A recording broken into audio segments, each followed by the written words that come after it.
বিসমিল্লাহির রহমানির রহিম।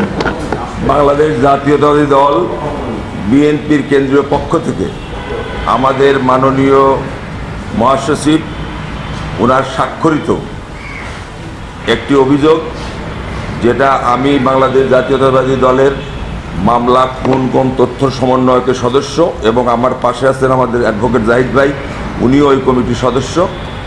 আমাদের দলের নির্দেশনা পেয়ে 2008 সাল থেকে 2024 সালের 5ই আগস্ট পর্যন্ত এই ফ্যাসিস্ট সরকার, অবৈধ সরকার, এই যে আমাদের বিএনপিকে নির্মূল নিশ্চিহ্ন করার জন্য, দলের নেতাকর্মীদেরকে নেতাশূন্য করার জন্য, কর্মীদেরকে গুম করে অপহরণ করে এ পর্যন্ত আমাদের প্রাপ্ত তথ্য অনুযায়ী 2276 জনকে আওয়ামী লীগের সন্ত্রাসীরা এবং কিছু আইনশৃঙ্খলা বাহিনীর সদস্যরা ক্রসফায়ারের নামে হত্যা করেছে। তারা বিভিন্ন পদে আছে, যুবদল, ছাত্রদল, মূল দল সহ। তাদের ছিলই যে বিএনপিকে ধ্বংস করা, বিএনপিকে নিশ্চিহ্ন করা এবং দলকে শূন্য করা। এরই আমরা আজকে 2276 জনের ক্রসফায়ারের নামে যে হত্যা করেছে নির্মমভাবে, তার একটা তালিকা অভিযোগ জমা দিলাম। আর একটা হলো, আপনারা জানেন যে তাদের এই ভোটারবিহীন সরকার, তারা নিজেদের অধিকার অবৈধভাবে আদায় করার জন্য একের পর এক আমাদের দলের নেতাকর্মীদের গুম করেছে। এ পর্যন্ত প্রাপ্ত তথ্য অনুযায়ী 153 জনের গুমের তালিকা, যে গুমের মধ্যে হত্যাও করা হয়েছে এবং এখন পর্যন্ত গুমও আছে, তার একটি তালিকা আমাদের মাননীয় মহাসচিব সাহেবের স্বাক্ষরিত একটি অভিযোগ আমরা এখানে জমা দিলাম।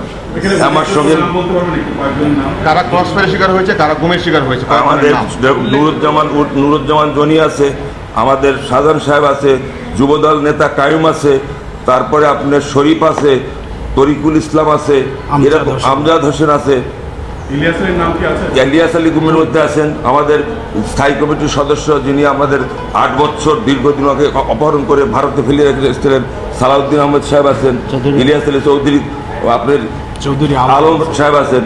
এই উল্লেখযোগ্য না, সব প্রায় সবাই উল্লেখযোগ্য, সবাই নেতা কর্মী। আমরা সুনির্দিষ্ট অভিযোগ প্রধানমন্ত্রী সহ সংশ্লিষ্ট যারা আইন শৃঙ্খলা জড়িত আছে তাদের সহ এবং আওয়ামী লীগের যারা সন্ত্রাসী তাদের টোটাল সংখ্যা এখন আপনি বলা যাবে না।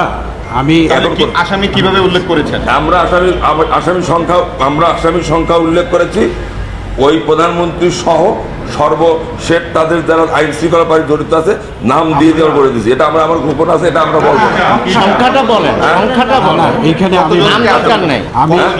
আমি অ্যাডভোকেট নুরুল ইসলাম জাহিদ, আমি হলাম এই কমিটির মেম্বার। আমরা আজকে এখানে আমাদের দলের পক্ষ থেকে আমাদের বিএনপির সম্মানিত মহাসচিব ওনার নির্দেশনায় এসেছি। এখানে আসামির যে সংখ্যার বিষয়ে কথা বলা হয়েছে, যারা গুম করেছে এদের আসামি এবং যারা ক্রসফায়ার দিয়েছে আমরা আসামি চিহ্নিত করেছি এভাবে যে সংশ্লিষ্ট থানায় যিনি দায়িত্বরত পুলিশ অফিসার ছিলেন, ওখানে যে পুলিশ সুপার ছিলেন এবং ওই টিমে যারা ছিলেন, আমরা তাদেরকে এখানে আসামি হিসেবে দিয়েছি। আসামির সংখ্যাটা আমরা অজানা রেখেছি। এটা আমরা তদন্ত সাপেক্ষে এটা বের হয়ে আসবে যে আমরা কতজন ওই ঘটনার সাথে জড়িত ছিল। আর প্রধান আসামি শেখ হাসিনা, হ্যাঁ, প্রধান আসামি শেখ হাসিনা। এরপরে আমরা গুমের বিষয়ে আপনারা যেটা বলেছেন যে আমরা চৌধুরী আলম থেকে এই গুমটা মূলত শুরু হয়েছে। আমরা আমাদের চৌধুরী আলম সহ আমাদের সাবেক এমপি ইলিয়াস আলী সহ আরও যারা গুম হয়েছে এদের জন্য আমরা আলাদা একটা তালিকা করেছি। সেই তালিকায় হলো 153 জন এবং সেখানে আমরা তাদের সমস্ত ঠিকানা, ঘটনার বর্ণনা দিয়ে আমরা এখানে চিফ প্রসিকিউটর অফিসে আন্তর্জাতিক আদালতে আমরা এটা সাবমিট করেছি। আগামী দিনে এই বাংলাদেশের মানুষ যেন একটা ন্যায় বিচার পায় এবং যারা গুম হত্যা হয়েছে তাদের পরিবার যেন একটা ন্যায় বিচার এবং একটা সুন্দর বিচার পায়, এই জন্য মূলত আমরা এখানে এসেছি এবং আমাদের দল তাদের পাশে থেকে এই পদক্ষেপটা নিয়েছে, যাতে করে আগামী দিনে এই ধরনের কোনো স্বৈর শাসক যেন তৈরি না হয় যারা বাংলাদেশে এভাবে গুম হত্যা করবে। আমরা সহযোগিতা চাচ্ছি আমাদের মিডিয়া বন্ধুদের, আপনাদের মাধ্যমে আমরা সেই 2008 সাল থেকে এই ঘটনার সাথে যারা জড়িত আছেন আপনারাও আমাদেরকে সহযোগিতা করবেন, যাতে করে আপনারা প্রশিক্ষণ তারপরে বিচার বিভাগ সব মিলে এই সমস্ত গুম জি, হত্যার জাহিদ ভাই। জন্য একটি সুন্দর বিচার করতে জাহিদ হবে। ভাই, এই 2276-এর যে ফিগারটা আপনারা দিয়েছেন এর মধ্যে শুধু 153 গুম, আমাদের কি একটু ভাগ করে বলতে পারবেন? না 2276 আলাদা, 2276 কোন ক্যাটাগরি? আমরা আপনাদেরকে একটা তালিকা দিচ্ছি। 2276 ক্রস আমরা আপনাদেরকে একটা তালিকা দিচ্ছি। আমরা জেলাওয়ারি নাম দেব না, আপনাদেরকে জেলাওয়ারি তালিকা একটা দিচ্ছি। তালিকা দিচ্ছি। গুম এবং এই হত্যা দুইটা বিষয় আপনাদের, একটা হলো গুম আর একটা হলো ক্রসফায়ার এবং হত্যা। এই হত্যাগুলো কারা করেছে? আইন শৃঙ্খলা বাহিনী করেছে, আওয়ামী লীগ যুবলীগের নেতাকর্মীরা করেছে।